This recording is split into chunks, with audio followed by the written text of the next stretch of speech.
우리가 사람을 분류하는 가운데 규범적 입장에서 세 종류로 나누고 있습니다.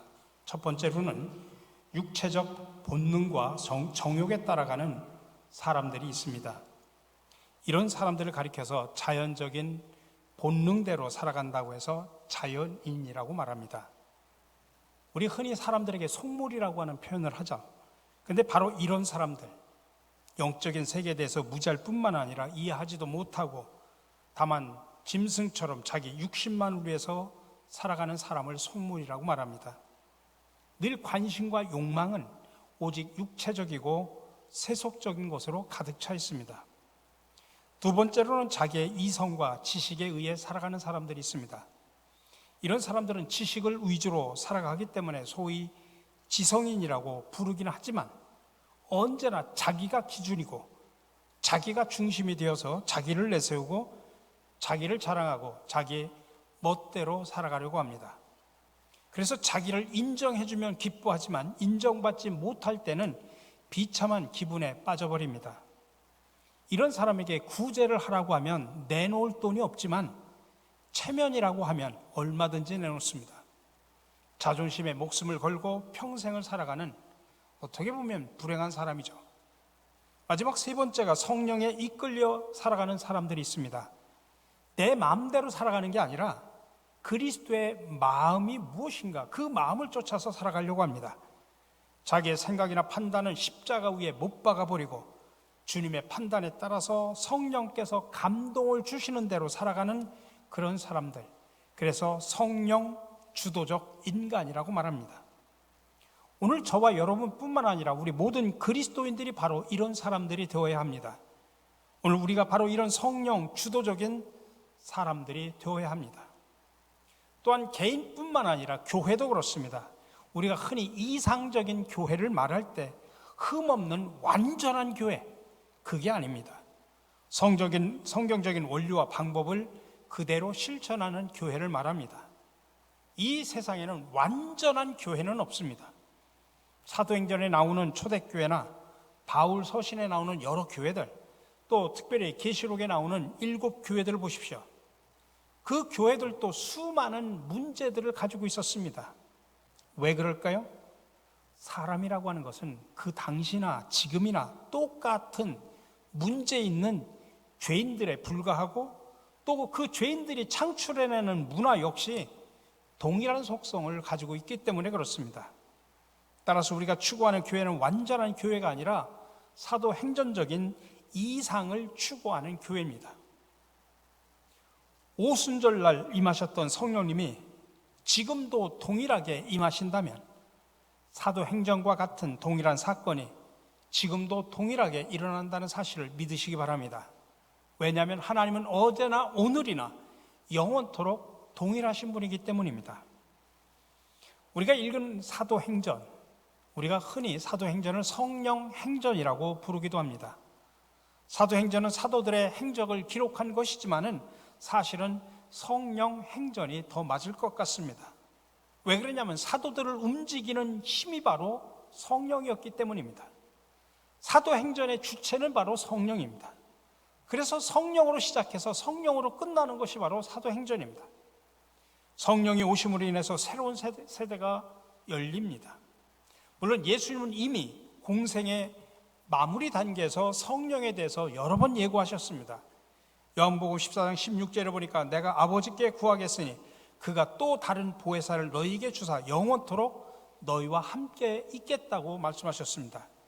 요한복음 14장 26절에 보니까 보혜사 곧 아버지께서 내 이름으로 보내실 성령, 그가 너희에게 모든 것을 가르치시고 내가 너희에게 말한 모든 것을 생각나게 하시리라. 요한복음 16장 7절에 보니까 그러나 내가 너희에게 실상을 말하노니 내가 떠나는 것이 너희에게 유익이라. 예수님이 승천하는 것이 우리에게 유익이라는 이야기입니다. 내가 떠나가지 아니하면 보혜사가 너희에게로 오시지 아니할 것이요 가면 내가 그를 너희에게 보낼 것이다.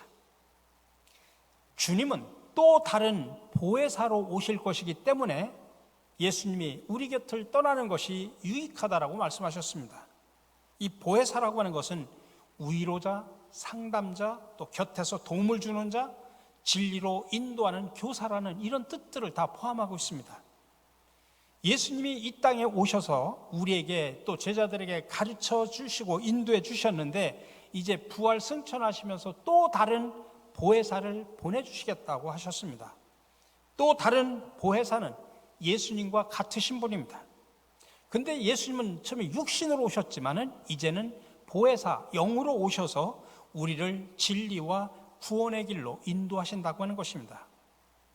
근데 주님은 승천하기 직전에 제자들에게 성령이 임할 때까지 예루살렘을 떠나지 말라고 당부하셨습니다.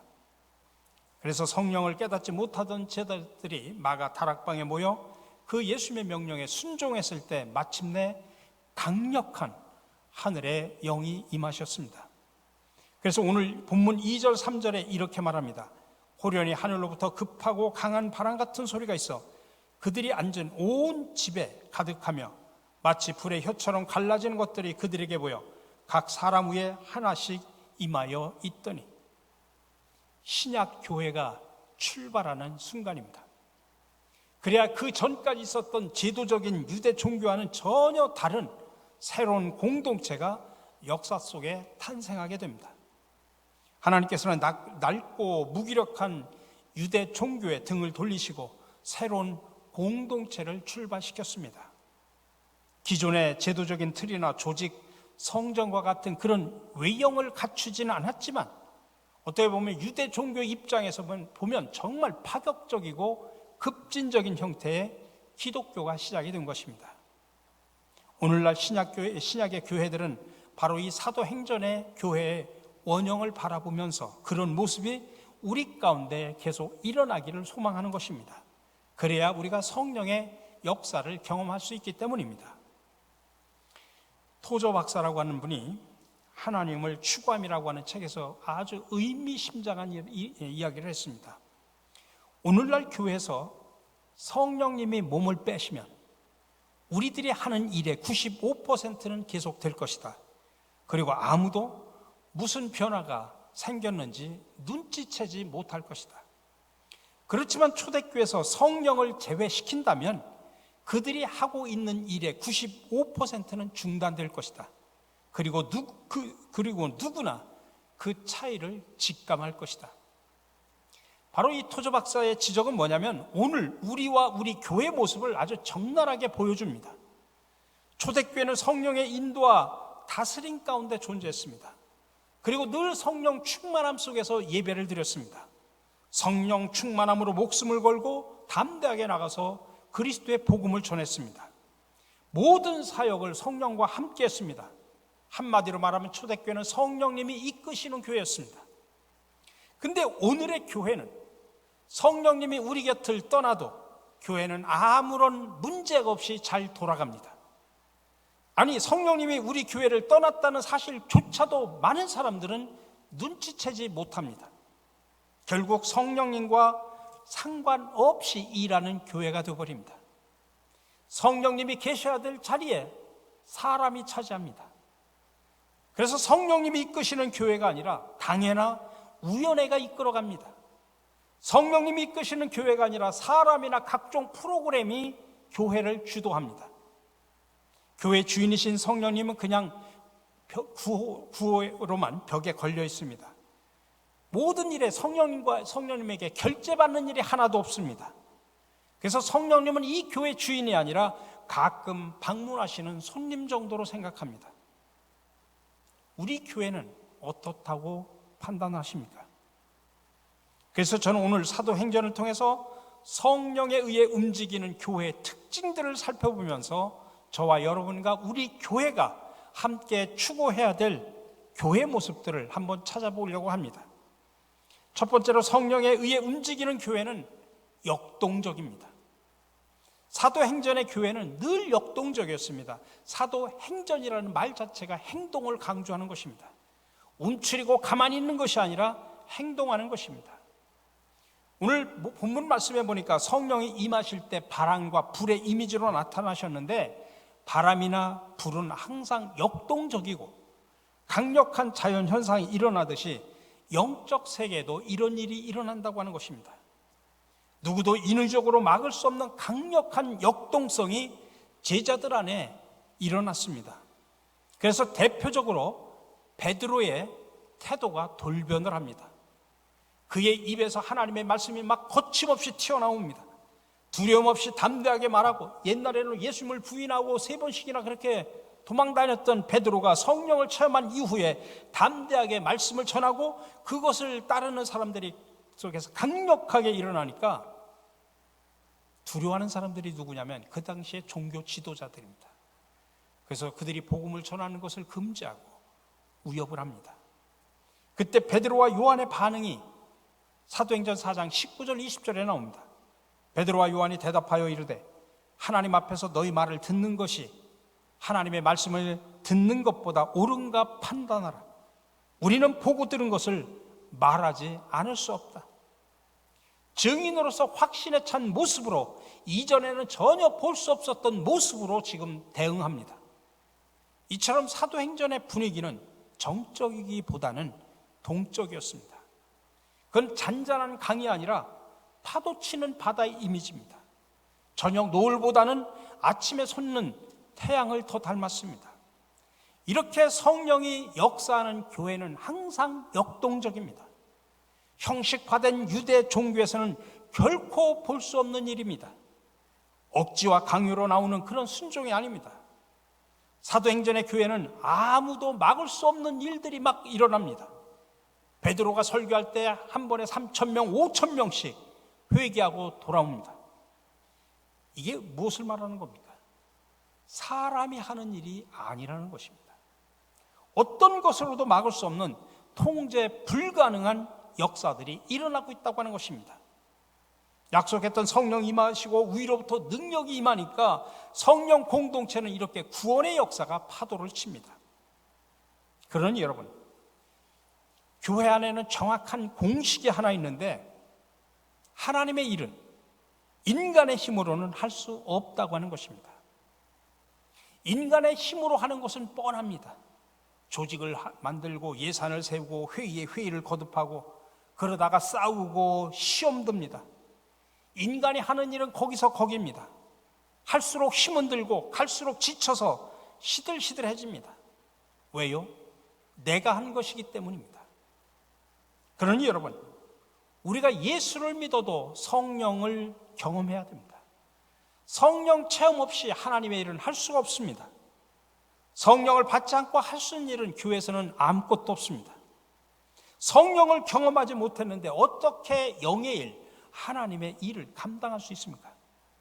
그런데 성령이 임하시면 먼저 우리의 삶이 달라집니다. 그런데 성령이 없으면 신자가 아니라고 말할 수 있습니다. 아니, 이곳에 성령이 안 계시면 여기도 교회는 아닙니다. 그러면 여러분은 성령 받으시기를 여러분도 기도하면서 노력하시기 바랍니다. 우리가 성령의 충만함을 경험하고 내가 서두르면서 내가 하려고 하지 말고 성령이 일하도록 기다리시기 바랍니다. 성령의 도움이 없이는 우리의 신앙생활 자체가 불가능합니다. 교회 사역도 갈수록 힘이 듭니다.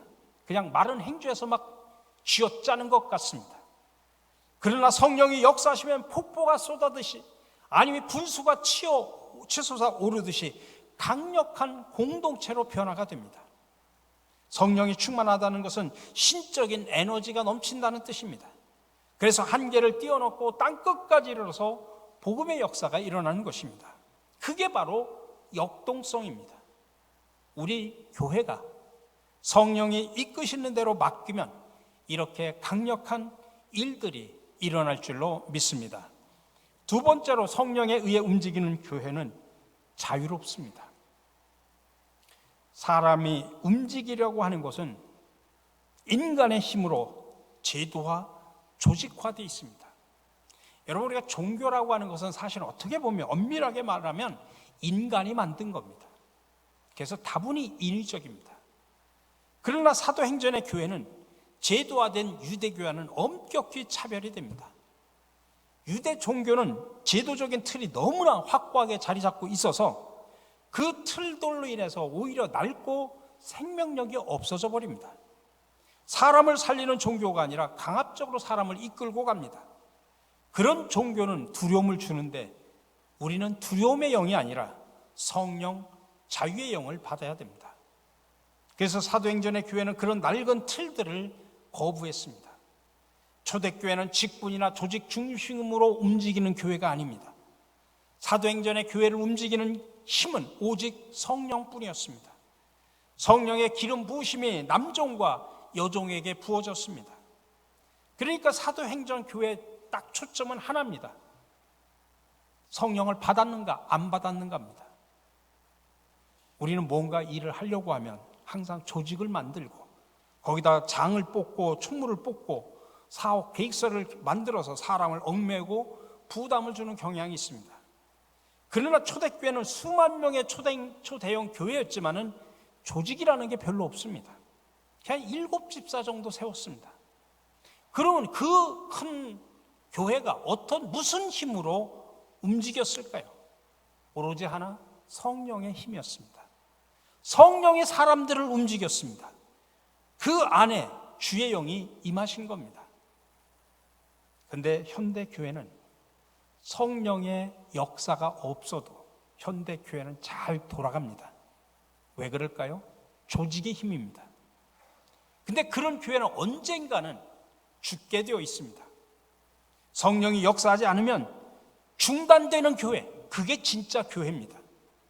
성령이 역사하지 않으면 교회가 돌아가지 않아야 그 교회는 정상입니다. 우리는 가능한 인위적인 요소를 배제하려고 노력을 해야 됩니다. 성령이 역사하지 않으면 꼼짝하지 않으려고 할 때 성령이 주도하는 교회가 되고 그 교회는 성령이 책임져 주십니다. 그러니 형식이나 제도보다 중요한 것은 오직 하나, 우리 모두가 성령을 받았느냐 안 받았느냐라고 하는 것입니다. 요엘 선지자의 예언을 베드로가 인용해서 설교를 합니다. 그때 내가 내 영을 남종과 여종들에게 부어주리니, 여기 남종과 여종이라고 하는 표현 속에서 남자와 여자면 되고 중요한 것은 그 후에 성령이 임하시면 된다고 하는 것입니다. 오늘날 우리는 직분과 나이가 어떻게 되든 하나님의 관심은 주의 영이 그 사람에게 임했는가 안 했는가라고 하는 것입니다. 하나님이 쓰시는 사람은 어떤 믿음의 관록이 중요한 게 아니라 성령이 임하시면 초신자라도 하나님께서는 강력하게 사용할 수 있다고 하는 것, 이게 바로 신약 교회의 특징입니다. 초대교회 안에는 오직 성령이 각 사람들의 마음을 움직여서 스스로 자원해가지고 주의 교회를 섬기겠습니다. 또 때로는 모든 물건을 서로 통용하고 소유를 팔아서 가난한 사람들의 필요를 따라 나눠주는 일, 이런 일을 하기 위해서 위원회를 만들고 어떤 홍보를 벌였습니까? 구제하자고 누가 선동을 했습니까? 아닙니다. 전적으로 자발적이었습니다. 사람들 안에 막 자원하는 마음이 늘어났습니다. 강요에 의해서 짐을 판 것이 없습니다. 성령이 역사하실 때 그들은 기쁜 마음을 가지고 자원하는 마음을 가지고 자기의 소유를 내어놓았습니다. 그게 바로 성령의 역사입니다. 이렇게 성령이 역사하실 때 가장 뚜렷하게 나타나는 특징은 자유함입니다. 성령의 공동체는 사람들을 조종하고 그렇게 조종해서 움직이려고 하지 않습니다. 여러분, 대부분 교회가 이렇게 점점 커질수록 조직을 강화하려고 하는 경향이 큽니다. 조직이 물론 때로는 필요합니다. 전략도 때로는 필요합니다. 근데 그 무엇보다도 성령의 역사를 먼저 갈망해야 됩니다. 성령이 이끄시는 공동체는 가능한 인간적인 요소나 힘을 빼고 성령께 맡기는 그런 분위기가 되어야 됩니다. 그러면 즐겁고 기쁨으로 하게 되는 것입니다. 성령 안에 인도받을 때 성령은 반드시 자유함 가운데서도 어떤 질서를 갖게 하십니다. 성령이 역사하는 공동체는 늘 자유롭기 때문에 딱딱하지 않습니다. 부드러움과 유연성이 있습니다.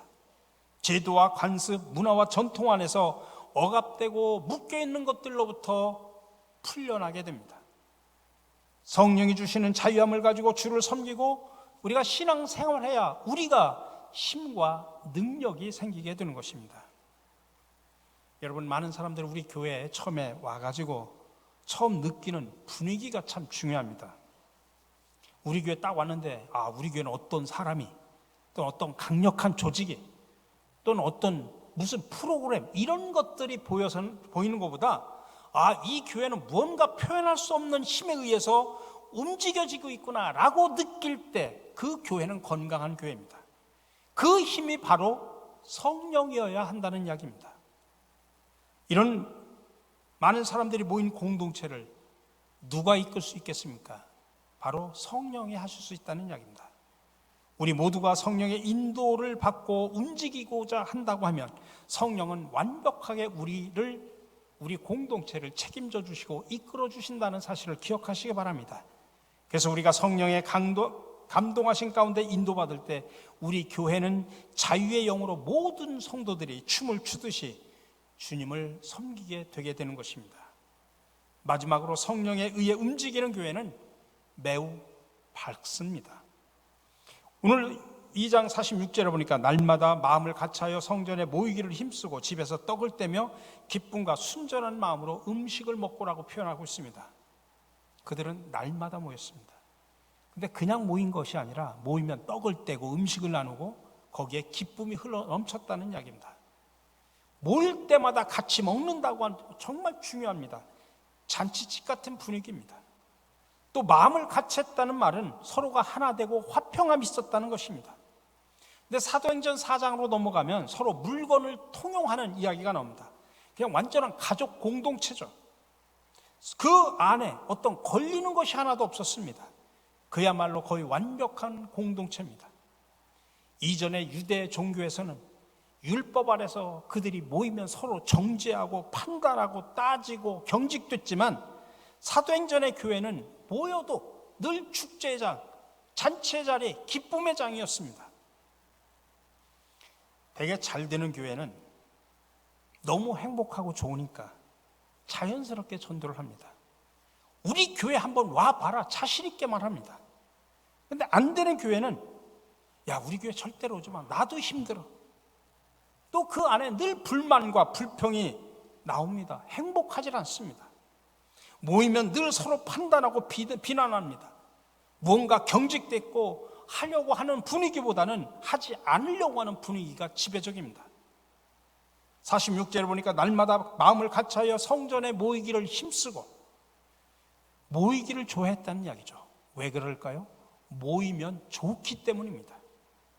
성령이 역사하는 특징은 잘 모이는 겁니다. 모이면 좋기 때문에 그렇습니다. 여러분들 사람들은 주로 어디에 모이는 줄 아십니까? 어두침침한 곳은 잘 가고 싶어 하지 않습니다. 밝고 행복한 곳입니다. 우리가 요즘에 코로나로 인해서 가정교회의 그 친교를 나누기 어려운 그런 상황 속에서 우리가 살고 있지만 우리가 이것이 치유되고 해방되면 우리 가정교회 식구들도 잘 모이는 노력을 해야 됩니다. 잘 모이려고 한다고 하면 그러면 모든 것이 잘 되는 겁니다. 성령이 역사하는 곳은 어둡질 않습니다. 항상 모이면 활기차고 기쁨이 넘칩니다. 왜 그러냐면 성령의 9가지 열매 중에 하나가 기쁨입니다. 희락이라고 하는 것이죠.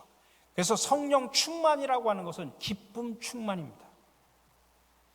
여러분, 마귀가 하지 못하는 것이 딱 하나 있습니다. 그건 뭐냐면 웃는 겁니다. 마귀는 즐거움을 모릅니다. 그래서 웃는 거를 못합니다. 여러분, 우리 교회 안에 들어오셔서 아직도 얼굴이 굳어있고 인상을 쓰시는 분들이 계십니까? 성령 충만하시기 바랍니다. 신약의 교회는 성도들이 모일 때마다 얼굴이 밝습니다. 그거는 세상의 돈으로는 살 수 없는 것들입니다. 우리 교회가 성령의 공동체가 되기를 간절히 소망합니다. 그래서 우리가 막 모일 때마다 늘 잔치 분위기였으면 좋겠습니다. 그리고 늘 성령이 주시는 능력과 지혜를 가지고 춤추면서 사역하기를 원합니다. 그러면 성령에 의해서 움직여지는 교회가 되려면 어떻게 해야 됩니까? 2가지를 늘 관심을 가져야 됩니다. 하나는 우리 모두 성령의 인도하심에 민감하게 반응을 해야 됩니다. 왜냐? 성령은 영이기 때문에 그렇습니다. 우리가 민감하게 반응하지 않으면 영의 세계를 놓쳐버립니다. 또 하나는 성령께서 역사하실 공간을 내어드려야 됩니다. 내 마음의 공간, 우리 가정의 공간, 이 교회 공동체 공간에 내가 아니라 성령께서 역사하실 공간을 만들어 주어야 됩니다. 우리는 내가 무언가를 열심히 잘하려고 노력을 합니다. 그러나 내가 열심히 하는 것보다 더 중요한 것은 성령께서 우리를 이끌어가 주셔야 됩니다. 그렇기 때문에 내 생각을 내려놓고 성령이 하시는 일에 민감하고 내 삶의 주도권을 성령께 맡겨드려야 됩니다. 언제든지 나의 계획을 포기하고 그 뜻에 순종할 수 있는 사람을 주님께서는 사용하십니다. 성령이 말씀하시면 언제나 그분께 내 모든 주도권을 내어드릴 때 우리는 한 번도 경험해 보지 못했던, 상상할 수 없던 길을 걸어가는 역사가 일어날 줄로 믿습니다. 우리 사랑하는 성도 여러분, 우리 신갈 장로교회를 누가 이끌어가야 강력한 교회가 될 수 있습니까? 목회자? 우리 당회원? 몇몇 사람들? 아닙니다. 성령님이십니다. 사람이 움직이는 교회가 아니라 성령님이 직접 움직이고 이끌어가는 교회가 될 때 우리 교회가 이 세상에서 빛을 발하는 교회로 거듭날 수 있고, 우리는 하나님께서 우리 가운데 일하시는 그 감격으로 늘 우리는 춤을 추면서 인생의 전성기를 맞는 역사가 일어날 줄로 믿습니다. 그러니 우리 모두 성령에 의해 움직이는 성도와 교회가 되도록 서로 기도하고 서로 세워주면서 나아가기를 주님의 이름으로 간절히 축원합니다.